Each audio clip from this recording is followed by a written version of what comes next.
በውሸት ታሪክ ነው እንደዚህ እንባ በእንባ ያደረገቻቸው። ቢኒ እችን ልጅ አይታታል? ውስታዞ የተሰብስበው ያለቀሱባት። አሁን እኮ ቪዲዮ አየሁ።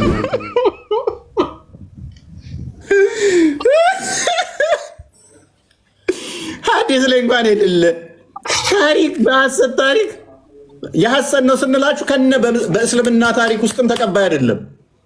እንኳን በእኛ ሐዲስም እንትን ነው ብለን ነው ተረት ነው ብለን ነው ምናምን። ነፍስ የተለየው መለኮት የተዋሃደው የዘላለም ሕይወት የሚሰጥ ነው። በዛም ምክንያት ከሞት ወደ ሕይወት ያመጣናል ብለን እናምናለን። እናንተ ሙስሊሞች የሙሐመድን ለሃጭ መጠጣት የዘላለም ሕይወት ይሰጣል ብላችሁ ታምናላችሁ? ለሃጩን ያልኳችሁ ሊተራሊ ለሃጩን መጠጣት። አንተ ውሻ ቅጥዬ ላስካ አይደለ እንደ ያደከው ምን የእሳቸው ለሃጭማ እንደውም ለእኛ ጥሩ ነው። የለማይ ልጅ አንተ የሃይማኖት ንጽጽር ተማሪ ነህ ወይስ ምን አባ ነው? የውሻ ምራቅ ለመጠጣት አንተ ነህ ማይም ደደብ አንተ ነህ እኮ እንደ ነብይህ ነኝ። አንበብ ላጫ የኔ ነብይ ነህ እንዳንተ የውሻ ልጅ አንበብ። ያው አትበሳጭ። ልክ ሲተፉ ምራቅ ሲተፉ አክታቸውን ሲተፉ ሷሃቦች በረኛ ተወርውረው ይይዛሉ። ሷሃቦች እንደ ኃይለኛ በረኛ ተወርውረው ይይዛሉ። መሬት ላይ ጠብ ብሎ አያውቅም።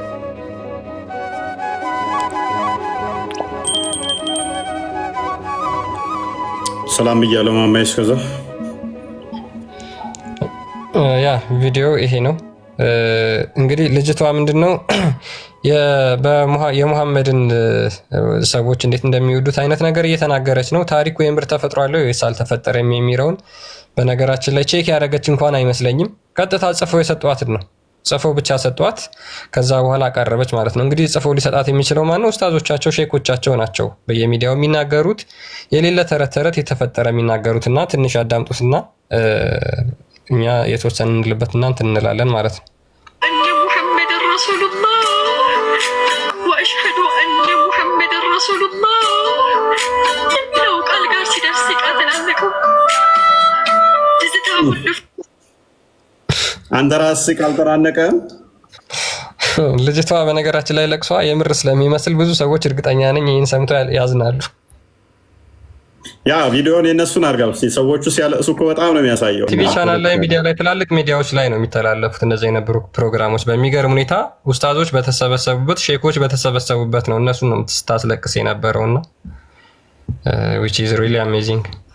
ሶፍት ግን እንዴት ነው እሱ የሶፍት ወጪ ማን ነው የሚችለው?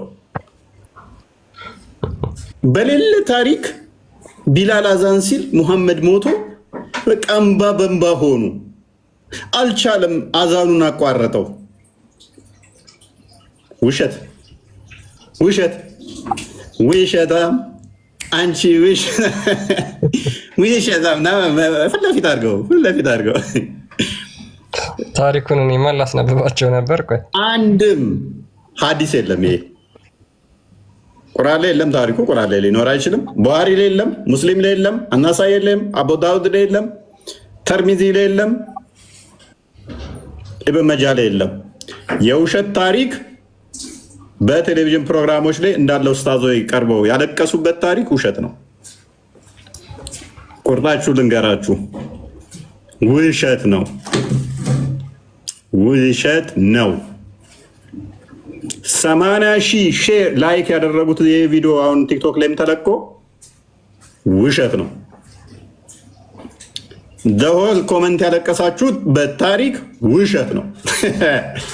እውነት ነው የሚል አንድ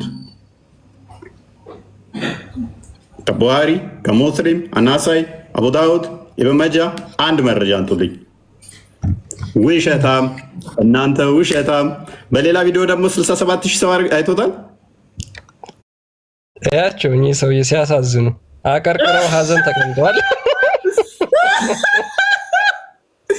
በሐሰት ታሪክ አንጀት ተበልቶ በቃ እንደዚህ አንገት ደፍቶ እያለቀሰ ነው።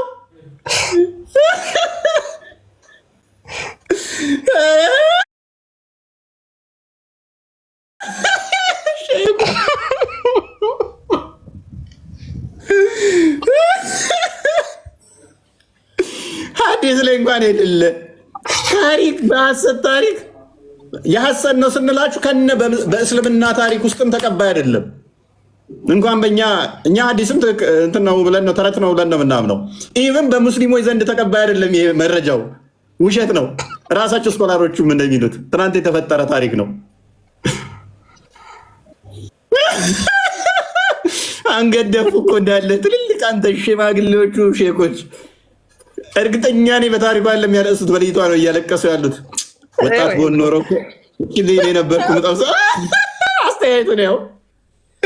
እችን የመሰለኝ ማልቀስ አልነበረባትም በሐሰት ታሪክ እያሉ ነው እያለቀሱ ያሉት። ቻሌንጅ አድርጋችኋለሁ። አንድ ከቡሃሪ ላይ ይህንን ሐዲስ ሊያመጣልኝ ይችላል። ይህን ታሪክ እሷ ያወራችሁን ከቡሃሪ ላይ ማምጣት ይችላል። ሳሂህ ቡኻሪ ላይ ከሙስሊም ላይ ማምጣት ይችላል። ከአቡ ዳውድ ላይ ማምጣት ይችላል። ከናሳኢ ላይ ማምጣት ይችላል። ከኢብን መጃ ላይ ማምጣት ይችላል።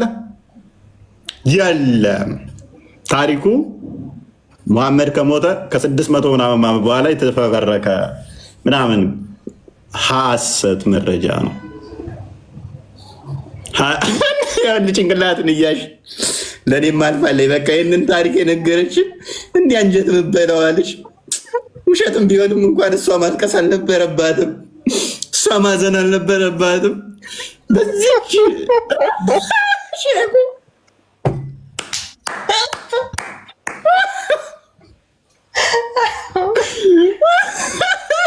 ሐዲስም ቁርአንም ላይ በሌለ ታሪክ እንደዚህ ካለቀሱ እነዚህ ሰዎች አስበው ለዘመናት ምን ያህል ህዝቡን እንደሸወዱት፣ ለዘመናት ምን ያህል ህዝቡን እንዳታለሉት።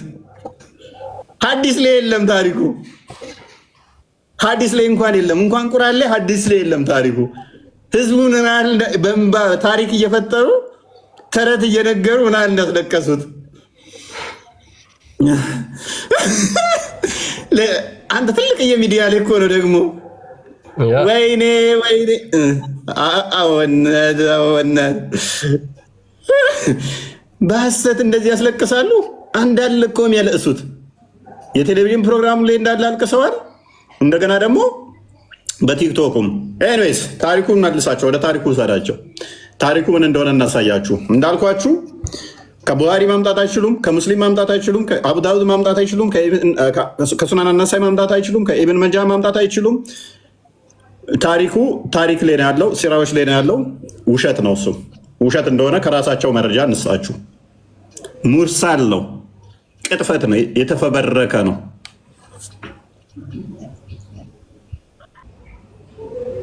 ወደ ዛሬ ቶፒካችን እንግባና ዛሬ ነው ያ እንደዛ ይሻላል። ቢኒ የምትለዋለህ?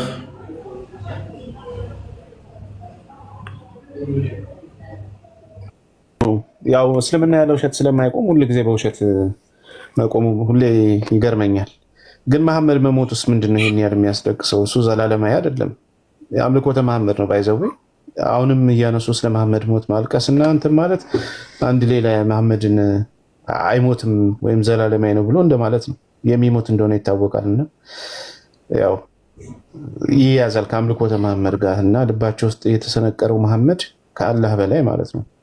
ያን የገለጹበት መንገድ ነው። ለማንኛውም እንባ ጠባቂ ይሆናል። ሌሎቹ ደግሞ በዚህ በሐሰት ትምህርት እንዳያለቅሱ ዛሬ እፎይ እንባ ጠባቂ ሆኗቸዋል እና በሐሰት እንባችሁ እንዳታፈሱ፣ የውሸት ታሪክ እየሰማችሁ እንባ እንዳታፈሱ። ይሄን ትልቁ ውለታ ሰርተላቸዋል ዛሬ። አሁን ያለቀሱት ኡስታዞች ሲሰሙት ይሄን ምን ይላሉ? እነሱስ አንዴ ስጃይተዋል ልጆቻቸው ሲሰሙት። ለነገሩ አንተ እነሱ ላይ ያለ ሰይጣን እኮ ደንቆሮ ሰይጣን ነው። የሚሰማ አይደለም።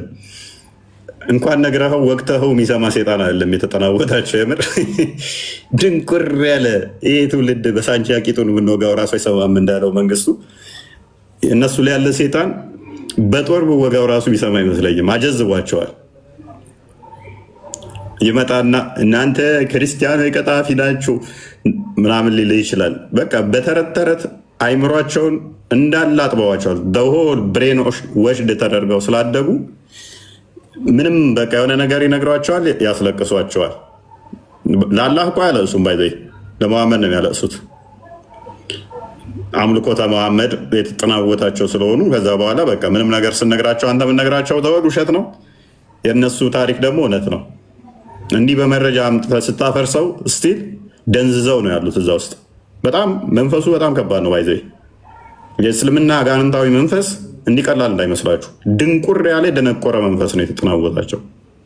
የማስተዋል የማገናዘብ ምንም መንፈስ የሌላቸው እናንተ እውነትን ከሐሰት የምንለዩበት ቅዱሱ መንፈስ በውስጣችሁ ስላለ ነው። ያ ቅዱሱ መንፈስ በውስጣችን ሲኖር እውነትን ከሐሰት እንድንለይ ያደርገናል።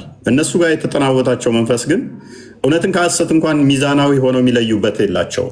በዛ አስቸጋሪ ነው እና ዛሬ የምንመለከተው እንግዲህ ጸሎተ ሐሙስ እንደመሆኑ ትንሽ ከእሱ ጋር በተያያዘ እስኪ ሰሞኑ ሞክ ሲያደርጉ ነበረ።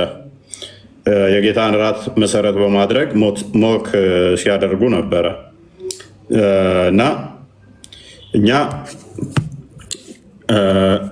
ምናምነው አለ እነሱ እዚህ ላይ በጣም ሲሳለቁ እናያለን። ሲሳለቁ እኛ ጌታ በወንጌል ስጋዬን የበላ ደሜን የጠጣ የዘላለም ሕይወት አለው ብሎ ስላስተማረን እናምናለን። ምንም እንትን ተዊል ሳናደርግ እናምናለን። እርሱ ክርስቶስ ከሰማይ የወረደ ሕያው እንጀራ ነው። ያውም እንጀራው ስጋው ነው። እርሱ የሚበላ የዘላለም ሕይወት የሚሰጥ ነው ብለን እናምናለን እና በተለያየ መልኩ በተለይም በዮሐንስ ወንጌል ምዕራፍ 6 ላይ ከቁጥር 27 ጀምሮ አባቶቻችሁ በምድረ በዳ እንጀራን በሉ ሞቱም፣ እርሱ ግን የሚሰጠው እርሱ ደግሞ ክርስቶስ ስጋውን የሚሰጠው እሱም በልቶ ሞት እንደሌለ ነግሮናል። ምግብ አብዝቶ ካበላቸው በኋላ እነኛ ምግቡን በዝቶ የበሉት ዘወትር የሚፈልጉት ዕለት ዕለት የሚበሉትን ምግብ እየበዛላቸው እንዲሰጣቸው ብቻ ነበረ። ዛሬ በሉ፣ ነገም እንደዛው ተጨምሮ እንዲበሉ ነው የሚፈልጉት። በብሉይ ኪዳን ላይ ለምሳሌ ሙሴን ብንወስድ ሙሴ ከሰጠን ምግብ ይበልጣል እንደ አንተ ምሰጠን ብለው ይጠይቁታል። ምክንያቱም ሙሴ ለምኖ ያንን መና ሲበሉ እስቲል መልሰው ይራባሉ። ክርስቶስ የሰጣቸው ምግቡን አብዝቶ የሰጣቸው ኔክስትም እንደዛ እንዲሰጣቸው ነው እንጂ የሰውን ልጅ ስጋ እስካልበላችሁ ድረስ ድነት የላችሁም ሲላቸው፣ ስለ ራሱ ስጋ ሲነግራቸው፣ ከሰማይ የወረደ ሕያው እንጀራ እሱ መሆኑን ሲነግራቸው ግን ከበዳቸው መቀበል። ምክንያቱም በብሉይ ኪዳን እንደዚህ አይነት አስተምሮ የለም፣ አልሰሙም። ነቢያቶች ለምነው ያበሏቸው እንደሆነ ነው እንጂ እኛ ራሳችን እንጀራ ነን ሕይወት የሚሰጥ ነን ብለው ነቢያቶች አላስተማሯቸውም። ክርስቶስን ደግሞ እነሱ ከነቢያት እንዳንዱ ብለው ነው የሚቆጥሩት። እንደዛ ብለው ስላሰቡ ለዛ ለመቀበል ሲከብዳቸው እናገኛለን። ዮሐንስ ወንጌል ምዕራፍ 6 ላይ ከቁጥር 48 ጀምራችሁ ስትመለከቱ ደግሞ ይበልጥ ግልጽ እያደረገው ይሄዳል ማለት ነው። ግልጽ እያደረገው ይሄዳል። ሰው ከእርሱ በልቶ እንዳይሞት ከሰማይ አሁን የወረደ እንጀራ ይህ ነው ይላቸዋል። ከሰማይ የወረደ ሕያው እንጀራ እኔ ነኝ። ማን ነው? እኔ ነኝ። ሰው ከዚህ እንጀራ ቢበላ ለዘላለም ይኖራል፣ እኔም ስለ ዓለም ሕይወት የምሰጠው እንጀራ ስጋዬ ነው ይላል። እንግዲህ አይሁድ ይሄንን ሰው ስጋውን ልንበላ ይሰጠን ዘንድ እንዴት ይቻላል ብለው እርስ በርሳቸው ተከራከሩ። ከዚህ ሚስጥሩ ስላልገባቸውም ስላልተረዱትም በነቢያት የተማሩት እነሱ ሙሴንም የሚያውቁት እነሱ ከእግዚአብሔር እንጀራን ለምኖ ሲያበላቸው እንጂ እኔ ከሰማይ የወረድኩ እንጀራ ነኝ፣ እኔን እስካልበላችሁ ድረስ የዘላለም ሕይወት የላችሁም ብሏቸው ስለማያውቅም እነሱ ቀጥታ ሄደን ልንቦጭቀው ነው እንዴት እንደዚህ አይነት ነገር ይመጣል ብለው ከበዳቸው ማለት ነው። ስለዚህም ኢየሱስ እንዲህ አላቸው፣ እውነት እውነት እላችኋለሁ የሰውን ልጅ ስጋ ካልበላችሁ ደሙንም ካልጠጣችሁ በራሳችሁ ሕይወት የላችሁም አላቸው። ስጋዬን የሚበላ ደሜን የሚጠጣ የዘላለም ሕይወት አለው፣ እኔም በመጨረሻው ቀን አስነሳዋለሁ አላቸው። ይህ አሁን ለእነሱ አዲስ ትምህርት ሆነባቸው። በመጨረሻ ቀን ሊያስነሳ የሚችል የሚያውቁት አንድ እግዚአብሔር ብቻ ነው። ክርስቶስን ደግሞ ከነቢይ እንዳንዱ ብለው ለሚቀበሉ ይሄ አዲስ ትምህርት ነው፣ ለእነሱ የሚከብዳቸውም ነው። እኔ አምላካችሁ ነኝ እያላቸው እንደሆነ ግልጽ ነው። አጽንኦት ሲሰጠውም ስጋዬ እውነተኛ መብል ደሜም እውነተኛ መጠጥ ነው አላቸው። ስጋዬን የሚበላ ደሜን የሚጠጣ በእኔ ይኖራል፣ እኔም በእርሱ እኖራለሁ አላቸው። አስቀድሞ ባርኮ የሰጣቸው እንጀራ አለ። እንደዛ እንዳልሆነ ያኛው ምሳሌነቱ ሙሴ መናን ለምኖ እንዳበላው ያ መናውንም ደግሞ አባቱ እንደሰጠው እንደተናገረው ያንኛው ተዛኛው ጋር ነው የሚሄደው። ይህንኛው ግን እርሱ ከሰማይ አባቱ የሰጠው ለሙሴ እንደዛ እንዳልሆነ ራሱ ደግሞ ከሰማይ የወረደው እንጀራ ሕያው እንጀራ ራሱ ክርስቶስ እንደሆነ ነገራቸው። ያን እዛ በልታችሁ አባቶቻችሁ በልተው እንደሞቱት አይደለም አላቸው። ሕያው አብ እንደላከኝ እኔም ከአብ የተነሳ ሕያው እንደመሆን እንዲሁ የሚበላኝ ደግሞ ከእኔ የተነሳ ሕያው ይሆናል አላቸው። ከሰማይ የወረደ እንጀራ ይህ ነው። አባቶቻችሁ መና በልተው እንደሞቱት አይደለም። ይህን እንጀራ የሚበላ ለዘላለም ይኖራል አላቸው። አሁን ሙግት ገቡ ማለት ነው ከፈሪው። በቅፍርናሆም ሲያስተምር ይህንን በምኩራብ አለ። ከደቀ መዛሙርቱ ብዙዎች በሰሙ ጊዜ ይሄ የሚያስጨንቅ ንግግር ነው፣ ማን ሊሰማው ይችላል አሉ። ሰው ተጨነቁ ማለት ነው። ይሄ ነገር እንዴት ሊሆን ይችላል? ይሄ ከደቀ መዛሙርቶች የሚለው ከ12ቱ ደቀ መዛሙርት ጌታ ከመረጣቸው ሉቃስ ወንጌል ምዕራፍ 4 ወይም ደግሞ ማቴዎስ ወንጌል ምዕራፍ 10 ላይ ከቁጥር 1 ጀምሮ ያሉት 12ቱን ደቀ መዛሙርቶች የሚያካትት አይደለም። እንዲሁም ይህንኛው ከደቀ መዛሙርቶቹ ብዙዎች ሲባል ትምህርቱን ቁጭ ብለው የሰሙ እነኛን የሚያካትት ነው። ሰምተው ነገር ግን የተመለሱ አንዳንድ እንትን ላይ 70 አርድእቶችም ይሏቸዋሉ። ከ70 አርድእቶች ነገር ግን ትምህርቱን ቁጭ ብለው ሰምተው በጉባኤ አንድ የተካፈሉ እነኝን የሚያካትት ነው። ህዝቦቹ ለማለትም ነው እንጂ 12ቱ ደቀ መዛሙርቶች ለማለት አይደለም። ኢየሱስ ግን ደቀ መዛሙርቱን ስለዚህ እንዳንጎራጎሩ በልቡ አውቆ አላቸው፣ ይህ ያስታችኋልን? በልባቸው የሚያውቁትን የሚያስቡትን ሩቁን አዋቂ አንድ ፈጣሪ ብቻ ነው በእስልምናውም ብለው ያምናሉ ሙስሊሞች። ልብና ኩላሊትን የምመረምር እኔ ነኝ ይላል በብሉይ ኪዳንም እግዚአብሔር ለነቢያቶቹ። ስለዚህ በልባቸው ያለውን አወቀና ይሄ ያስታችኋልን አላቸው። ሩቁን አዋቂ እርሱ ስለሆነ ፈጣሪ ስለሆነ እንግዲህ የሰው ልጅ አስቀድሞ ወደነበረበት ሲወጣ ብታዩ እንዴት ይሆናል አላቸው። እነሱ የተደነቁት የተጨነቁት ስጋውና ደሙን እንዴት እንበላለን የሚለው ነበረ። ከዚህ የተሻለ ከፍ ያለ ክብር ደግሞ አለ፣ ልትደነቁበት ልትገረሙበት የሚገባ። አሁን የመጣሁት ከሰማይ የወረድኩት ሕያው እንጀራ እኔ ነኝ ብያቸዋለሁ። ወደ ነበርኩበት ደግሞ እመለሳለሁኝ። ልክ ለናትናኤል በሾላ ዛፍ ስር ሆኖ ሲያዩ በተደነቀ ሰዓት ላይ ስምህን ስለጠራው እንዴት ትደነቃለህ? ከዚህ የሚገርም የሚበልጥ ደግሞ ሰማይ ተከፍተው መላእክት በሰው ልጅ እንትን ላይ ሲወጡና ሲወርዱ ታያለህ ብሎታል ነበረ። ያኛው ከመቃብር መነሳቱ የተሻለ ከፍ ያለ ምን ስለሆነ ተአምርም ስለሆነ ክብርም ያንኛው ስለሚበልጥ ማለት ነው። ከዚህኛው ይልቅ ያኛውን ልታደንቁት ይገባል አላቸው። እዚህ ጋር እያላቸው ያለው ተመሳሳይ ነው። እንግዲህ የሰው ልጅ አስቀድሞ ወደነበረበት ሲወጣ ብታዩ እንዴት ይሆናል አላቸው። ልክ ሐዋርያት ሥራ ምዕራፍ 1 ቁጥር 11 ላይ ወደ ሰማይ ሲወጣ እነኛ ተገርመው መላእክቶች መጥተው ሲወጣ እንዳያችሁ ተመልሶ ይመጣል እንዳሏቸው ማለት ነው። ተገርመው እያዩ ነበረ። ስለዚህ የሰው ልጅ አስቀድሞ ወደነበረበት ሲወጣ ብታዩ እንዴት ይሆናል? እርሱ ከሰማይ የወረደ ነውና ሰማያዊ አምላክ ነው ሲል ነው እንጂ እርሱ መቀመጫው በዛ ከዛ ወዲያ በሌላ ቦታ የሌለ እንደማለት አይደለም። እርሱ ሰማያዊ ገዢ በሁሉ የሞላ ነውና ሕይወትን የሚሰጥ መንፈስ ነው። ስጋ ምንም አይጠቅምም። እኔ የነገርኳችሁ ቃል መንፈስ ነው ሕይወትም ነው አላቸው። ነገር ግን ከእናንተ የማምኑ አሉ። ኢየሱስ የማምኑት እነማን እንደሆኑ አሳልፎ የሚሰጠው ማን እንደሆነ ከመጀመሪያው ያውቅ ነበርና ራሳቸው ኮንፌስ እንዲያደርጉ ግን ይነግራቸው ነበረ እንጂ እከሌ ማለት ይችላል። ራሳቸው ግን እንትን እንዲሉ ያደርጋቸው ነበር። አስቀድሞ ሰው ሁሉ ያውቃል ክርስቶስ ተብሎ ተነገረለት። ሰው ሁሉ አስቀድሞ ስለሚያውቅ ማለት ነው። ስለዚህ ይህንን ካሉት በኋላ ከፍ አድርገው የተወሰነ ሰዓት ለመቆጠብ ከዚህ የተነሳ ደቀ መዛሙርቱ ብዙዎች ወደኋላ ተመለሱ፣ ወደፊትም ከእርሱ ጋር አልሄዱም። ብዙዎች ዛሬ ላይም ክርስቶስን ለምግብ ለመጠጥ የሚፈልጉት አሉ። ምግቡን ሲያበዛ እንትን ሲል ከቁጥር 20 አካባቢ ጀምሮ እንዳያችሁት እዚህ ክፍል ላይ ሜይ ቢ እናንተ አንብቡት፣ ከሰዓት አንጻር ነው። ምግቡን ለመብላት ምግቡን ለመጠጣት ብቻ እሱ አብዝቶ የሚሰጠውን ሲከተሉ የነበሩ አሉ። ነገር ግን እርሱ ሕያው እንጀራ እንደሆነ እሱን መብላት መጠጣት የዘላለም ሕይወት እንደሚያሰጥ እርሱም ከመቃብር እንደሚያስነሳ ሲነገሩ ብዙዎች ወደኋላ ፈገፈጉ፣ ሸሹ። ዛሬም ተአምር ለማየት የሚመጡ አሉ። ተአምሩን አይተው የሚመጡ አሉ። እውነተኛ መከራውን እና ደግሞ እውነተኛውን ክርስቶስ የተናገረው ብትወዱኝስ ቃሌን ጠብቁ አይደል ያለው። እውነተኛ አስተምሮቱ ላይ ሲመጡ ወደኋላ የሚያፈገፍጉ አሉ።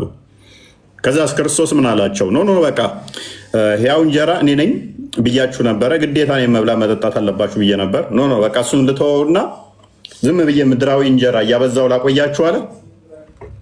እናንተ ከከበዳችሁ፣ አስተምሮቱ ከከበዳችሁ በቃ ምድራዊ እንጀራውን ዝም ብዬ ላብዛ። እንደዛ አለ ክርስቶስ አላለም። እንዲህ ነው ያለው። ኢየሱስም ለ12ቱ እናንተም ደግሞ ልትሄዱ ትወዳላችሁን አላቸው። ክርስቶስ ሳያውቅ ቀርቶ አይደለም ባይዘው ይሄን የጠየቃቸው፣ ሳያውቅ ቀርቶ አይደለም። ውስጣቸውን ሳይረዳ ሳያውቅ ቀርቶ ሳይሆን አስቀድሞ ልብና ኩላሊት የሚመረምር ልባቸው ውስጥ እንኳን ምን እንዳሰቡ ያውቅ ነበር ስለሚል ማለት ነው። ሳያውቅ ቀርቶ ገና እየጠየቃቸው ልትሄዱ ትወዳላችሁን እያላቸው አይደለም።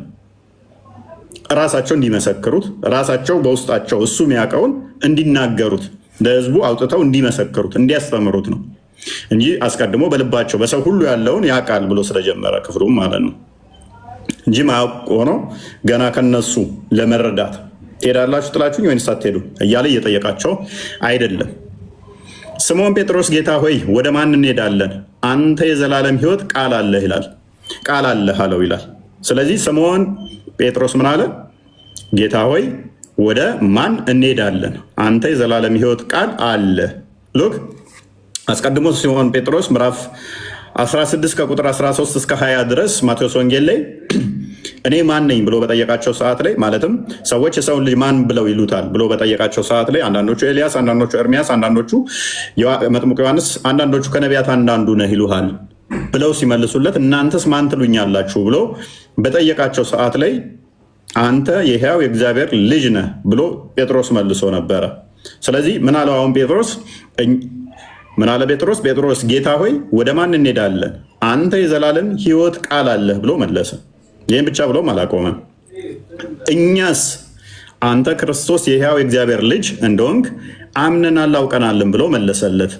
ጴጥሮስ ወኪል ሆኖ መሪ ሆኖ ብቻውን እንኳን ሳይሆን የሌሎቹንም የደቀ መዛሙርቱን ተገብቶ የነሱንም አንደበት ሆኗቸው ምን አለ?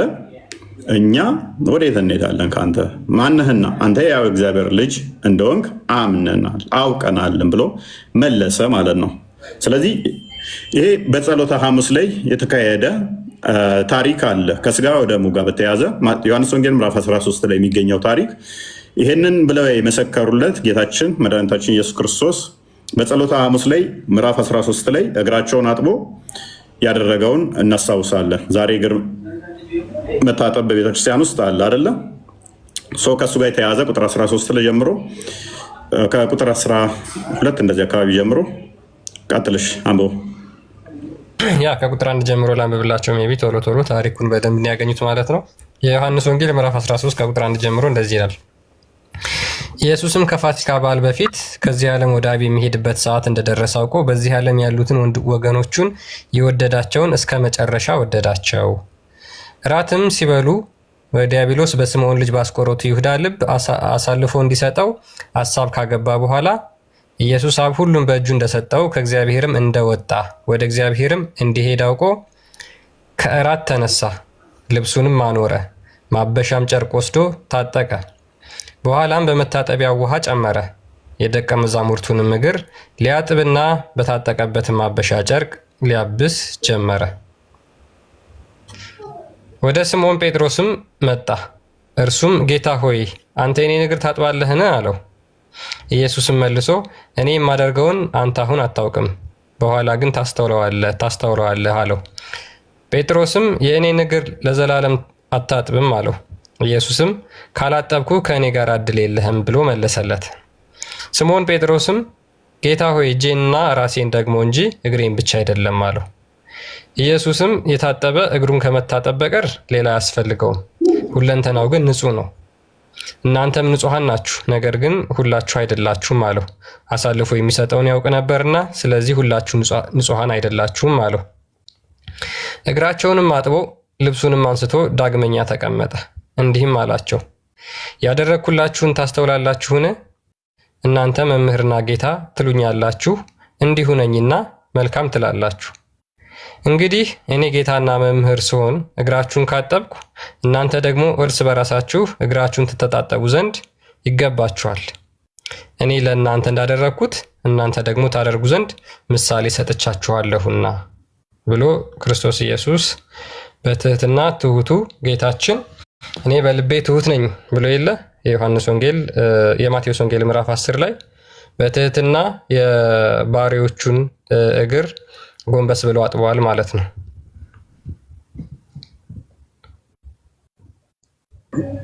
ያ እግራቸውን አጠበ። እንግዲህ ምሳሌና እንትን ትቶላቸው ሄደ ማለት ነው። ጸሎተ ሐሙስ ላይ ይህንን ከሚደረጉት ውስጥ ነው እና ከዚህ ጋር በተያያዘ የምናነሳቸው በኋላ አሉ።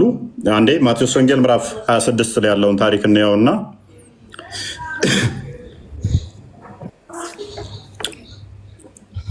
ማቴዎስ ወንጌል ምዕራፍ 26 ላይ ከቁጥር 26 ጀምሮ ሲበሉም ኢየሱስ እንጀራን አንስቶ ባረከ፣ ቆርሶም ለደቀ መዛሙርቱ ሰጠና እንካችሁ ብሉ፣ ይህ ስጋዬ ነው አለ። አሁን በብሉይ ኪዳን ላይ መስዋዕት ይቀርባሉ። ካያችሁ መስዋዕት እንዴት ነው የሚቀርበው ታውቁታላችሁ። ብሉይ ኪዳን ላይ ያለውን መስዋዕት አቀራረብ። በአዲስ ኪዳን ላይ ግን መስዋዕታችን መስዋዕት አቅራቢ መስዋዕቱም ክርስቶስ ነው። ሲበሉም ኢየሱስ እንጀራን አንስቶ ባረከ፣ ቆርሶም ለደቀ መዛሙርቱ ሰጠና እንካችሁ ብሉ፣ ይህ ስጋዬ ነው አላቸው።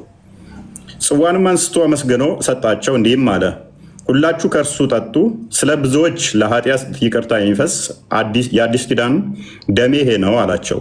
ነገር ግን እላችኋለሁ በአባቴ ስለዚህ ጽዋውን አንስቶ ባርኮ ሰጣቸው። ይህ ለአዲስ ኪዳን የሚፈስ ደሜ ነው።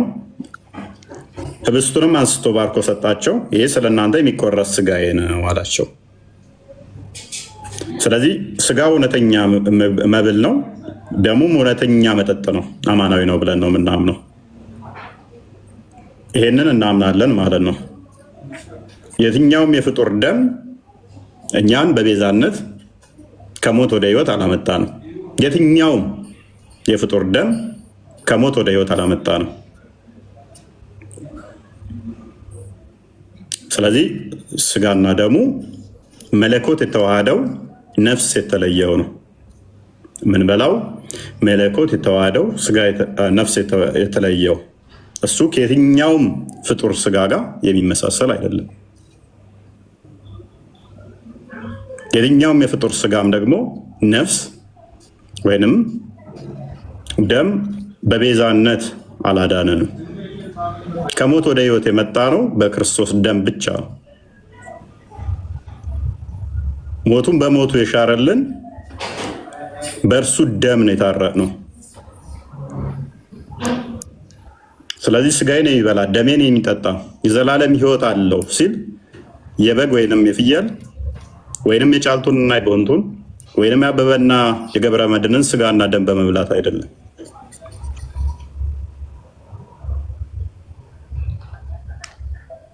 የክርስቶስን ብቻ ነው።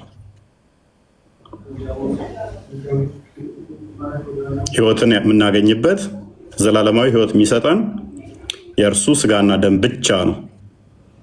ከሞት ወደ ህይወት የሚያመጣን የሚያሸጋግረን እርሱ ብቻ ነው።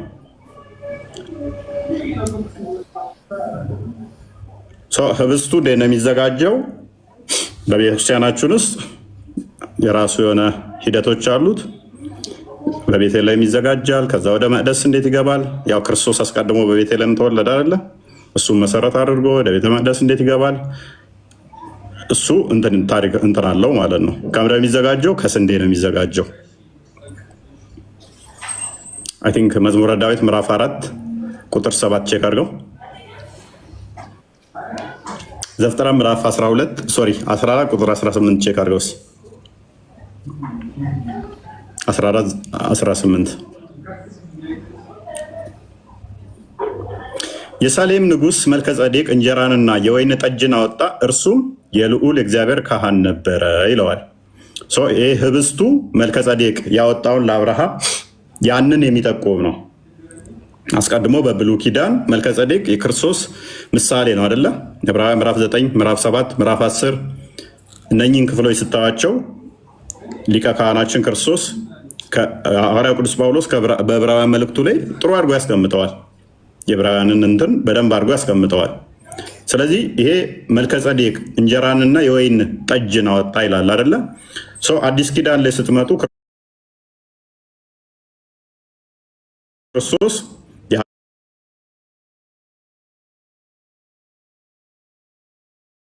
ያንን ወይኑ ስለሱ የሚፈሰው ደሙ እንደሆነ እንጀራው ወይንም ህብስቱ ደግሞ ስለሱ የሚቆረሰው ህብስት እንደሆነ በምሳሌ ያስቀምጠዋል አለ አይምን ያስቀምጠዋል። እዛ ጋር አማናዊ እንደሆነ ነው እዛ ጋር የሚያስቀምጠው። ስለዚህ በብሉይ ኪዳን ላይ አስቀድሞ በምሳሌነት ተቀምጠው ነበረ።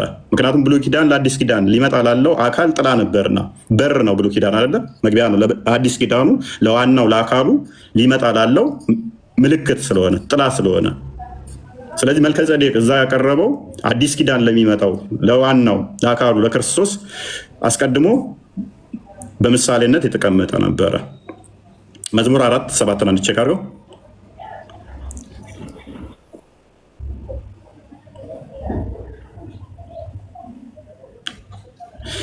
በልቤ ደስታን ጨመርክ፣ ከስንዴ ፍሬና ከወይን ከዘይት ይልቅ በዛ ይላል። ዳዊት አስቀድሞ በትንቢት መልክ የተናገረው በአዲስ ኪዳን ላለው ለዛ ምልክት ነው።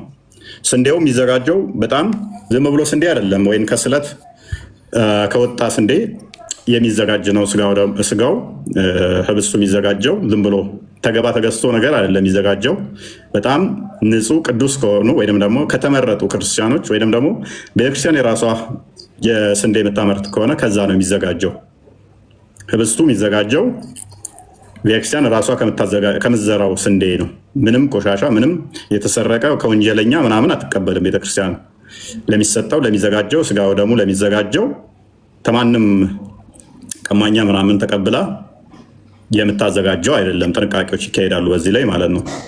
ክርስቶስ ራሱ ዮሐንስ ወንጌል ምዕራፍ 15 ቁጥር 1 ቼክ አድርገው። ወይኑም ቢሆን በተመሳሳይ ስንዴው እንደዛ ሆነ ሁሉ ወይኑም በተመሳሳይ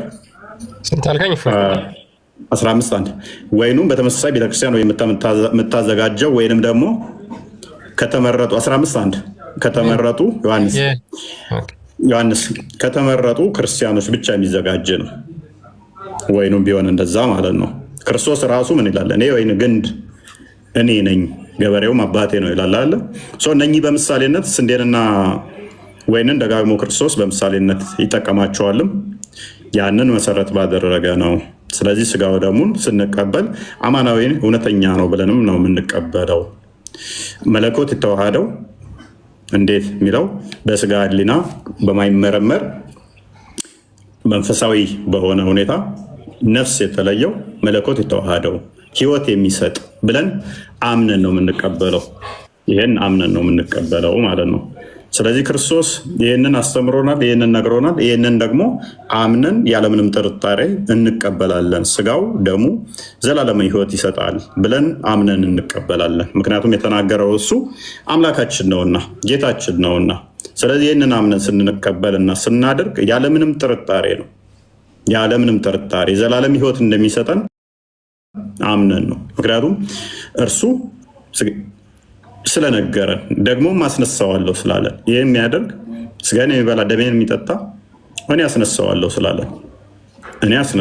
ስላለን፣ ስለዚህ ይህን የምናደርግ ክርስቶስ ያስነሳናል፣ ከሞት ወደ ህይወት ይመልሰናል ብለን እናምናለን። እና ከዚህ ጋር በተያያዘ እንግዲህ እኛ ምንም ጥርጥርም የለብንም፣ ምንም ያስጨንቀንም ነገር የለም። ነገር ግን ሙስሊሞች ሙሐመድን ምኑን ነው ማትበሉት? ሙሐመድ ራሱን ሊትራሊ ራሱን አይመገቡትም ወይ የሚል ወደ ሙሐመድ እንመጣለን ማለት ነው። ሙሐመድ በነበረበት ሰዓት ላይ ሰዎች ሲወለዱ እንኳን ምን እንደሚያደርግ እንመልከት እስቲ። ቡሃሪ 39:10 አንዴ ቼክ አድርገው ክርስቲያን።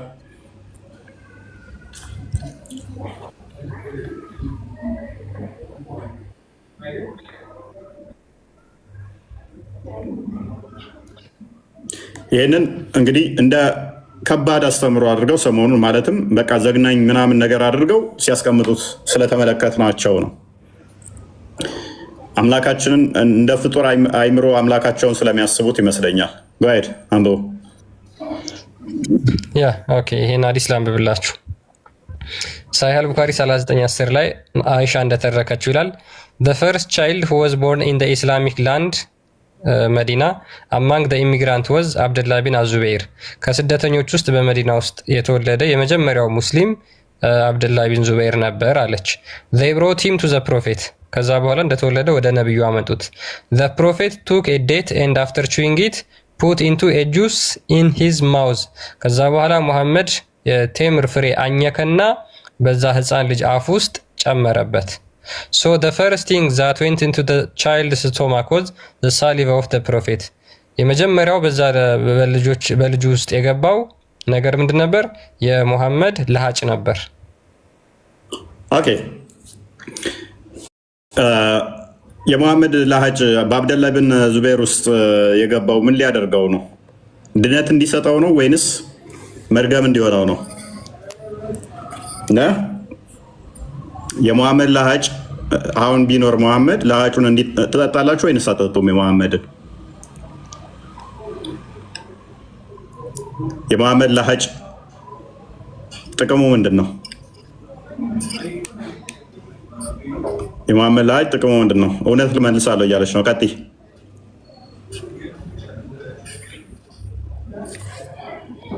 ጥቅሙ ታውቃለች እንደ እውነት ምን አውቃለሁ። ከወለደች ሜይ ቢ ሙሐመድ ጋር ልታስባርከው ዛት ሄድ እንደው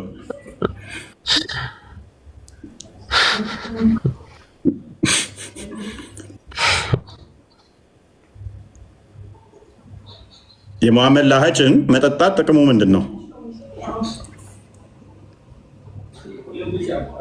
ቡሃሪ 27:31 ቼክ አድርገው። የሙሐመድ ለሃጭ ህፃን ልጆቻችሁን ታጠጣላችሁ አታጠጡ? ክርስቶስ አማናዊ ስጋና ደሙ ህይወት እንደሚሰጥ እናምናለን። እናንተ የሙሐመድ ለሃጭ ህይወት ይሰጣል ብላችሁ ታምናላችሁ? የሙሐመድ ለሃጭ መጠጣት የዘላለም ህይወት ይሰጣል?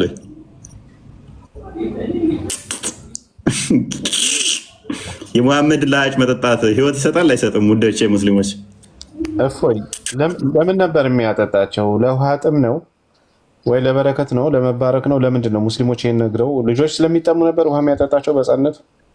ውሃ ጠፍቶ እንደ ውሃ ጥም እንደ ስጋዊ ጥምን ለማርካት ነው ወይስ ደግሞ መንፈሳዊ ነገር አለው? ሰው ልጆች የአላሰንን ዘክሩንና ምላሱን ለምንድን ነው ሙሐመድ የሚጠባው ሲባሉ ውሃ ጠምቶት ከንፈሩን ሊያርስ ነው አይደል? እንደዛ ብለው ምን ላይ ሰጥተውኛል እኮ አንዴ አታስታውስም? የብልቱ ሲባሉ እሷን ሸብረክ አሉትና ምላሱን የጠባው ግን ምላሱን ሊያደርስለን ነው ጠምቶት። ኤኒዌይስ እኛ እናምናለን ህብስቱ እና ጽዋው እውነተኛ የክርስቶስ ስጋና ደም ነው ብለን እናምናለን። ነፍስ የተለየው መለኮት የተዋሃደው የዘላለም ህይወት የሚሰጥ ነው። በዛም ምክንያት ከሞት ወደ ህይወት ያመጣናል ብለን እናምናለን። እናንተ ሙስሊሞች የሙሐመድን ለሃጭ መጠጣት የዘላለም ህይወት ይሰጣል ብላችሁ ታምናላችሁ? ለሃጩን ያልኳችሁ ሊተራሊ ለሃጩን መጠጣት የዘላለም ህይወት ይሰጣል ወይ?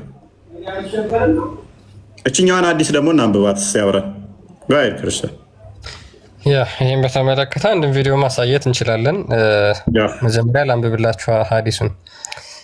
by Allah, whenever Allah's messenger spat, the spittle would fall in the hand of one of the prophet companion, who would rub it on his face and skin. የአላህ መልእክተኛ ለሃጩን በተፋ ቁጥር ሰሃቦቹ ሮጠው ምንድነው ይቀልቡት ነበረ ለሃጩን። ከዚያም በኋላ በፊታቸውና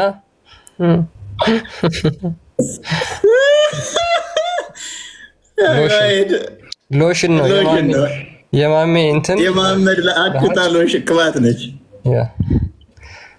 ምን ያደርጉት ነበር? ፊታቸውንና ቆዳቸውን ይተሻሹት ነበረ፣ ይቀቡት ነበረ። ሳባዎች ይህንን ያደረጉት ድነትን ለማግኘት ነው ወይንስ በሽታ እንዲይዛቸው?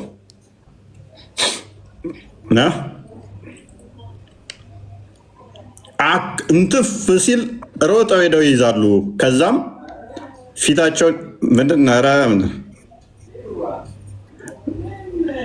አክታውን ሮጠው ሄደው ይቀልባሉ። ማሜ በቃ ችግር እኮ ነው። መጥፋት አይችልም። ምራቁ መሬት አትወድቃትም። ዘለው ይቀልቡታል። ከዛ በቃ ዜኒት ቅባት በለው ነው ወይንስ ሎሽን ነው?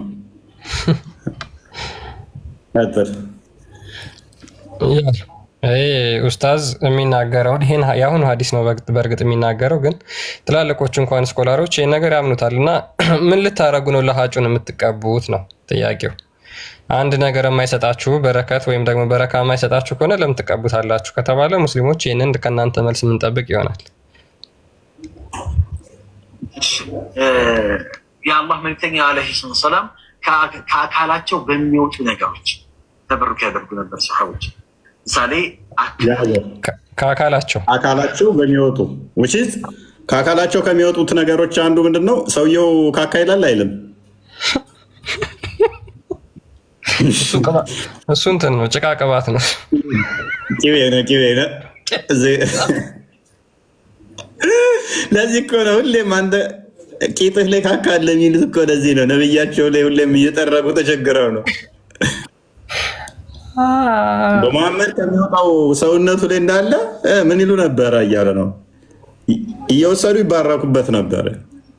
ምን በማድረግ በመቀባት፣ በመብላት፣ በመጠጣት፣ በመቀባት። መሐመድ ከሰውነቱ በሚወጣ በሙሉ ሳባዎቹ ይህንን ያደርጉ ነበር።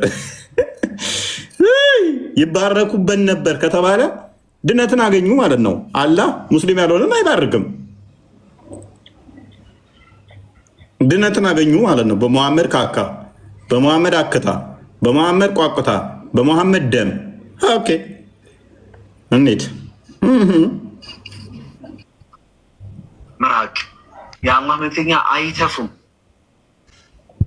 ልክ ሲተፉ ምራቅ ሲተፉ አክታቸውን ሲተፉ ሰሃቦች በረኛ ተወርውረው ይይዛሉ። ሰሃቦች እንደ ኃይለኛ በረኛ ተወርውረው ይይዛሉ። መሬት ላይ ጠብ ብሎ አያውቅም።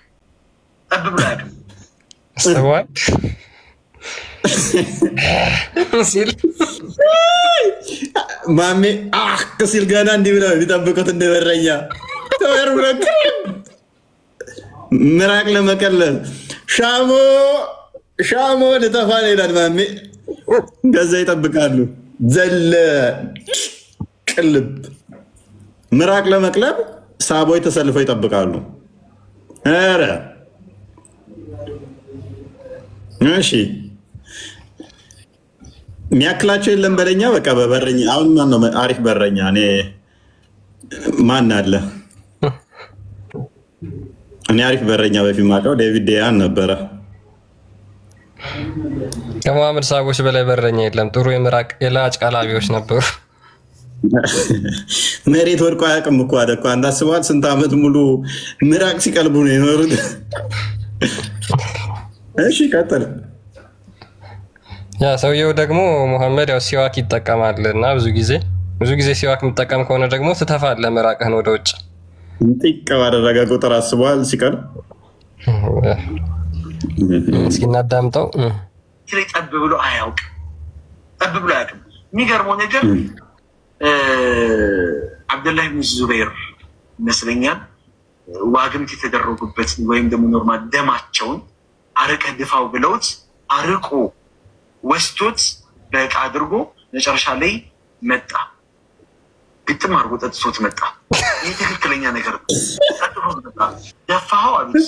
አዎ የደፋኸው ማይደርስበት ቦታ ላይ አላሉኝም አላቸው። አዎ እዛ ደፋኸው። አዎ ከዛ ሳይኮሎጂካሊ ሰዎችን ይረዳሉ። የአላህ መልክተኛ ለአለከ ሸሪተው ጠጥታው ነው አሉት።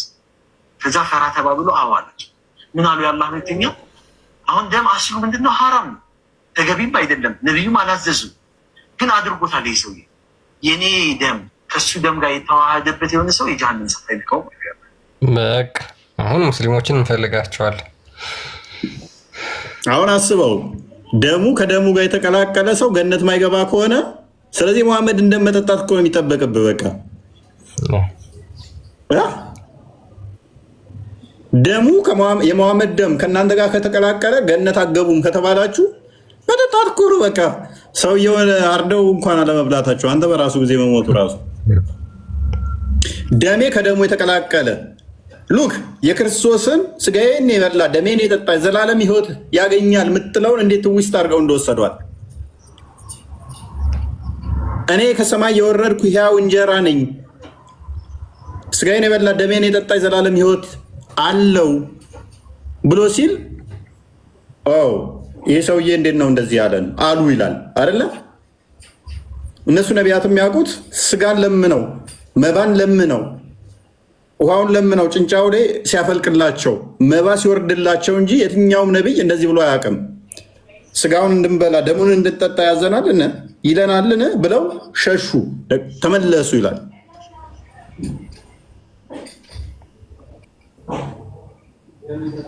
የሙሐመድ ተከታዮችስ ደሙን ግጥም አድርገው ይጠጣሉ። ሪል ደሙን እየቀዱ ምራቁን ይጠጣሉ። እንቱ ባለ ቁጥር ዘለው ይቀልባሉ።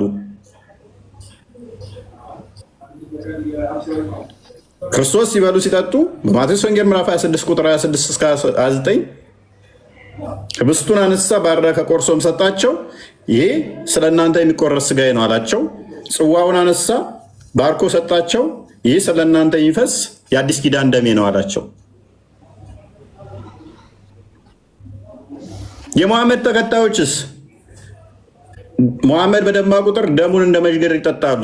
አክቱ ባለ ቁጥር ምራቁን ቅልብ ያደርጋሉ።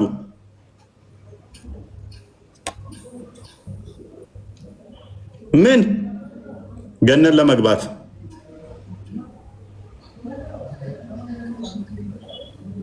ለመግባት አጋንንት እንዴት የክርስቶስን እውነተኛ አስተምሮ ትዊስት አድርጎት እንደመጣያችሁ ከሰውነቱ የሚወጣውን በሙሉ በመጠቀም ገነት ለመግባት በሱ ቮሚት ባደረገው በመታጠብና በመቀባት በመጠጣት የሙሐመድን ቮሚት መጠጣት የሙሐመድን ደም መጠጣት ከዛስ ገነት ትገባላችሁ። ገሃነም አትገቡ ሜል እንደምጠጥታችሁ። ታዲያ ሰውየውን እኮ በሲሪንጋ እኮ ደሙ መከፋፈል እኮ ነው ያለባቸው ነው ሰዎች ገነት ለመግባት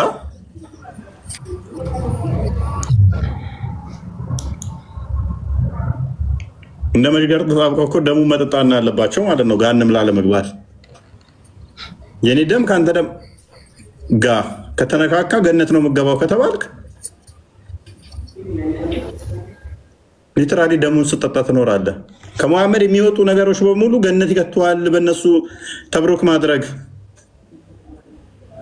ምንም አልቀራቸውም። ባይዘ እናያቸዋለን። አሁን ምራቁንና ደሙን ያየ ነው። እንሄድበታለን። ሁሉንም ብዙ ነገር አለ። ገነት ለመግባት በሙሐመድ እንትኖች ዌስት ፕሮዳክቶችን ተጠቅመ ጋር ክርስቲያን ሙሐመድ ተራ ፍጡር ነው። ተራ ግለሰብ ነው በነገራችን ላይ እና ነገር ግን ከሰውነቱ የሚወጡ ነገሮችን በሙሉ እነዚህ በነገራችን ላይ ሽንት፣ ላብ፣ ደም ምናምን የሚባሉ በሙሉ ቆሻሻ አዘል ናቸው። ሰውነታችን በቆሻሻ መልክ የሚያስወግደው ነው። ባዮሎጂካሊም እንደዛ ስለሆነ ማለት ነው። ሽንትም እንደዛው፣ ደምም እንደዛው ቆሻሻ ነገር አለው፣ ላብም እንደዛው እና እነዚህ ነገሮች በሙሉ የሚወገዱ ጽዳጆች ናቸው። ነገር ግን ሙስሊሞች የሙሐመድ ሰሃቦች ምን ያደርጉ ነበረ? እነዚህን ነገሮች በሙሉ በረከት እንደ ማግኛ ምንጭ ይጠቀሟቸው ነበር ማለት ነው። በረከት እንደ ማግኛ ብለሲንግ ሊያገኙባቸው፣ በረካ ሊያገኙባቸው ይጠቀሟቸው ነበር። ስለዚህ እነዚህ ነገሮች የሚያደርጉት ለምንድን ነው? ምራቁን የሚቀቡት ለምንድን ነው? መቼም ቆዳቸው ነጭ ሆኖ ወይም ደግሞ ተሰነጣጥቆ አይደለም አይደለ? ውሃ ጠፍቶ ኦር ሰምቲንግ ሌሎች ነገሮች ጠፍተው አይደለም። ስለዚህ ለሰውነታቸው እንኳን በረከትን ለማግኘት ምራቁን የሚጠቀሙ ከሆነ አንድ ተራ ግለሰብ ነው፣ ልክ እንደነሱ ፍጡር የሆነ ማለት ነው። እኛ ክርስቶስ ኢየሱስ መለኮት የተዋሃደው ስጋ ወደሙን ስንወስድ መለኮት የተዋሃደው እንደሆነ ስለምናምን ነው እንጂ ተራ የፍጡር ደም ቢሆን አንደኛ የዘላለም ሕይወት የመስጠት አቅምም አይኖረውም፣ ሰዎችም በዛ ሊድኑ አይችሉም ማለት ነው። ነገር ግን ጌታችን ኢየሱስ ክርስቶስ እሱ ፍጹም ሰው ፍጹም አምላክ ስለሆነ ያንን ስጋ ወደሙን ቅዱስ ቁርባን ብለን የምንወስደው ማለት ነው የዘላለም ሕይወት የሚሰጠንን መለኮት የተዋሃደው ስለሆነ ነው እንጂ የተራይ ፍጡር ደም ስለሆነ አይደለም። ሙሐመድ ግን የተራይ ፍጡር ምራቁን ይቀቡታል፣ ይጠጡታል፣ ሽንቱን ይጠጡታል፣ ደሙን ይጠጡታል ወዘት። ባይዞ ከምራቁ ጋር በተያያዘ ወደ ቅድሙ መለስ ስላልጋችሁና የታሪክ እስልምና አስተምሮ በሺያዎችም አለ። አንድ ታሪክ አለ፣ እሱን አንብብላቸው። ሀያተል ቁልብ ላይ ያለችዋን ታሪክ አንዴ እንመልከታት። ላንብብላችሁ። የሺዓዎች ስቲል ሺዓዎች አሁንም ይተገብሩታል። ይሄንን እቃ እንደዚህ እዛችሁ ትሄዳላችሁ። ከዛ ኢማሙ ምን ያደርጋል? አክቱቱቱ ብሎ ይተፋል። እሱን ትጠጣላችሁ። ቪዲዮዎችን ቼክ ማድረግ ትችላላችሁ። እንደውም የሆነ ሰሞኑንም የሆነ ልጅ የኛ ሪከርደሮች የለቀውት አይቻለሁ። እቃ እዛችሁ ትሄዳላችሁ። ከዛ አክት ቢኒ ታውቀዋለህ አይደል? እሱን አካሄድ ምራቅ እቃቸው ላይ ይተፋሉ። ያ አረ አፍ ውስጥ ምራቁን እየለቀለቀ እየሰጣቸው የሚበሉም ሰዎች አሉ። ይዘው ይመጣሉ የሚባረኩና እሱ አይነት ሰሞኑን እያየሁ ነው። ከመሐመድ የወሰዱት ነው። አፋቸው ውስጥ እንደዚህ ከፍትና ምራቁን ይተፋባቸዋል። ከዛ እንትን ይላሉ። እኔስ አንድ ታሪክ ደግሞ እዚች ጋር እናምናለን። የሞተውም ሰውዬ አሁን እስራኤል የገደለችውም እኮ በየአመቱ ህጻናትን ይጠባ ነበር ከንፈር፣ ያው ከመሐመድ የመጣ ተብሎ ተመሳሳይ ምራቁን የሚሰጥ ነው። እና ተመሳሳይ ነገር አለ። ትንሽ ነገር ልበልና ፎዬ ከስጋና ደሙ አንጻር ከኛ ጋር ማለት ነው። ስጋና ደሙ እኛ የዘላለም ህይወት እንድናገኝበት ብለን ነው እንጂ ለጥጋብ ብለን አይደለም የምንወስደው፣ ይታወቃልና ሰው በህይወት ሲኖር በህይወት ለመኖር በስጋ ለመኖር ማለት ነው ምግብ እንደሚያስፈልገው ሁሉ ምንድነው የዘላለም ህይወት እንዲኖረን ደግሞ ለዘላለም ከክርስቶስ ጋር እንድንኖር ደግሞ ከክርስቶስ ስጋና ደም መውሰድ አለብን። ያ ደግሞ በህይወት ለዘላለም ያኖራል። ስጋዬን የበላ ደሜን የጠጣ የዘላለም ህይወት አለ፣ እኔ በእርሱ እኖራለሁ እሱም በእኔ ይኖራል ይላል። ስለዚህ ከክርስቶስ ጋር የምንዋሃድበት ሚስጥር ነው። ለጥጋብ አይደለም የምንበላው፣ የዘላለም ህይወት እንድናገኝ ነው። ሰው በምግብ ህይወቱ እንደሚቆየው ሁሉ የክርስቶስን ስጋና ደም ስጋውን ሲበላ ደሙን ሲጠጣ ደግሞ ለዘላለም ከክርስቶስ ጋር ይኖራል፣ አይሞትም። ቢሞት እንኳን ሕያው አድርጓል ብሎ ስለተናገረ ማለት ነው። ከዛ አንጻር ነው እንጂ ለጥጋብ አይደለም የምንበላው። የመሐመድ ሳባዎች ግን ምራቁን የሚቀቡት ገነት እንገባለን ብለው ካሰቡ ይቅርታ አድርጉልኝ፣ ጭርት ሊያስይዛችሁ ይችላል እንጂ ገነት አያስገባችሁም። ጭርት በጭርት ነው የሚያደርጋችሁ። እና ምናልባት የጭርት ታሪካዊው በሽታ መገኛው ከዛ ከ7ኛው ክፍለ ዘመን ሊሆን ይችላል። ከዛ ይመጣ እኛ ብናውቀው ጭርት ሲያስይዝ እንጂ ምራቅ እንትን ሲል አይደለም። ለዚያውም የአንድ ተራ ሰው እና ባካችሁ ሙስሊሞች በዚህ ዘመን ላይ በድፍረት ወጣችሁ አደባባይ ላይ የመሐመድ ምራቅ ብላችሁ እንዴት ትናገራላችሁ? ይሄ መታወር ነውና ከጭርት በሽታ የተረፈ ምንም የምታገኙት ነገር የለም በመሐመድ ምራቅና ይሄን ለማስተላለፍ ነው። እሺ ቀጥሉ።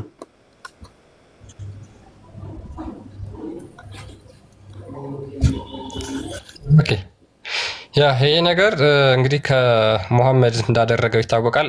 አልሐሰን አልሁሴን ሙሐመድ ብዙ ጊዜ እንደዛ ያደርግ ነበርና ሺዓዎች ይሄንን ነገር ይዘው እነሱም ደግሞ አሁን ላይ ይሄን ነገር ይተገብሩታልና ቪዲዮን አንዴ እንመልከተውና ከዛ ወደ ሐዲሳቸው ደግሞ እንመለሳለን፣ ወደ መጽሐፋቸው ማለት ነው።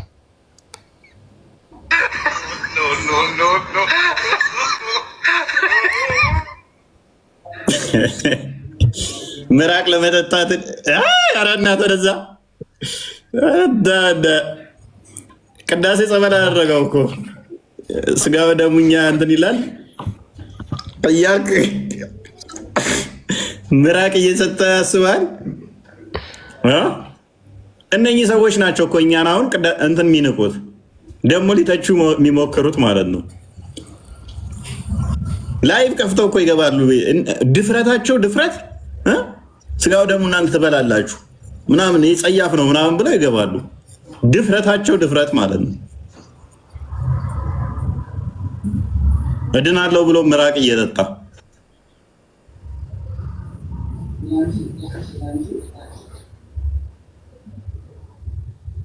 ይሄ በጣም ንቀት ነው። የፍጡር ምራቅ እየጠጣ ማለት ነው። የኛ ስጋው ደግሞ የሚዘጋጅበት ስንዴው እንኳን ከተራ ግለሰብ አይደለም፣ ተገባዝም ብሎ ተገዝቶ እንኳን አይደለም። ህብስቱ የሚዘጋጀው ተተራ ግለሰብ እንኳን አይደለም። ክርስቲያን ሆኖ ኦርቶዶክስ እንኳን ሆኖ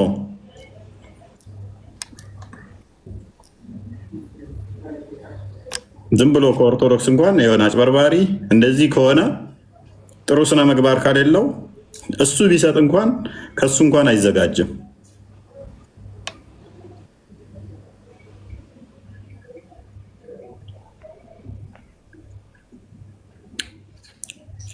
ወይኑም እንደዛው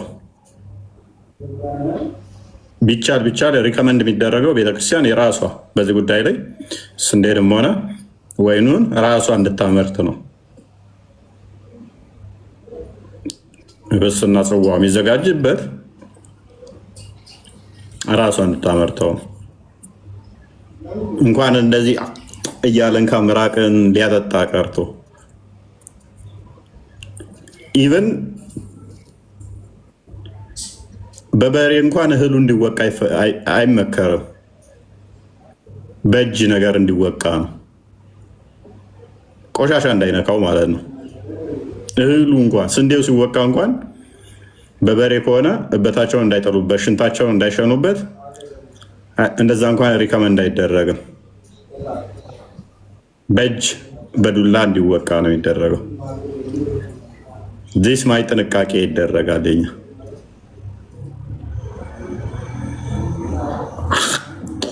ለሀ ጭንቃ ጠጣ። እዚህ እምነት ውስጥ ቁጭ ብለው ነው እኮ የእኛ ሊተቹ የሚሞክሩት። ቀጥል። ይሄ የሺያዎች መጽሐፍ ነው እና ምን ይላል? ኢማም ሁሴን ሃዝ ኖት ሳክልድ ፍሮም ኤኒ ውመን። ኢማም ሁሴን ከሌሎች ሴቶች ኢማም ሁሴን ምን አላለም? የማንንም ሴት ጡት አልጠባም። ምን ከተወለደ ጀምሮ የማንንም ሴት ጡት አልጠባም። ወይት ሚኒት ከተወለደ ጀምሮ ያንም ሴት ጡት አልጠባም። በጥምጦ አድርጎ ነው? በእንጀራ እናት በምን አድርጎ ነው? ገስዋት የማንንም ጡት ካልጠባ ሁሴን ማለት መሐመድ ብልቱን ሄዶ ወይ የሚለው ማለት ነው። ኢማም ሁሴን ማለት እንደዛ ነው። ኢማሙ ሁሴን ኒዶ ይላሉ ታውቃለህ? በኒዶ ነው ያደገው። ቀጥል። እሺ ኒዶ ምን እንደሆነ እናሳያችሁ። ለማንኛውም ኢማም ሁሴን ሀዝናት ሳክልድ ፍሮም ኤኒ ውመን፣ ከማናቸውም ሴቶች ጡት ጠብቶ አላደገም። ሂዝ ብለድ ኤንድ ፍሌሽ ዌር ሜድ አፕ ባይ ዘ ሳሊቫ ኦፍ ዘ ሆሊ ፕሮፌት። ስጋውና ደሙ በሙሉ ከምንድን ነው እንትን ያለው? ከሙሐመድ ለሀጭ ነው የተገነባው።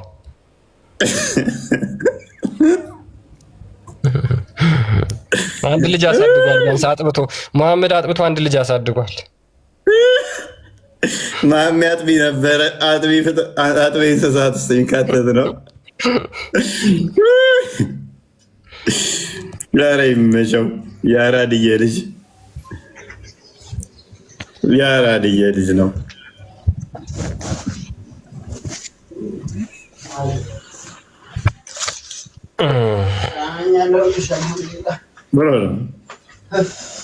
ጥሩ ነው። ቢመርህ ማጣው እንዴት ነህ? እሺ ሰላም ነው። ሰላም ነው። እንዴት ነው? አልሐምዱሊላህ አለን። ኦኬ። ምንድን ነው ስታወራ እየሰማ ነበር። መልካም። ለሙሐመድ አለመታዘዝ ይቻላል?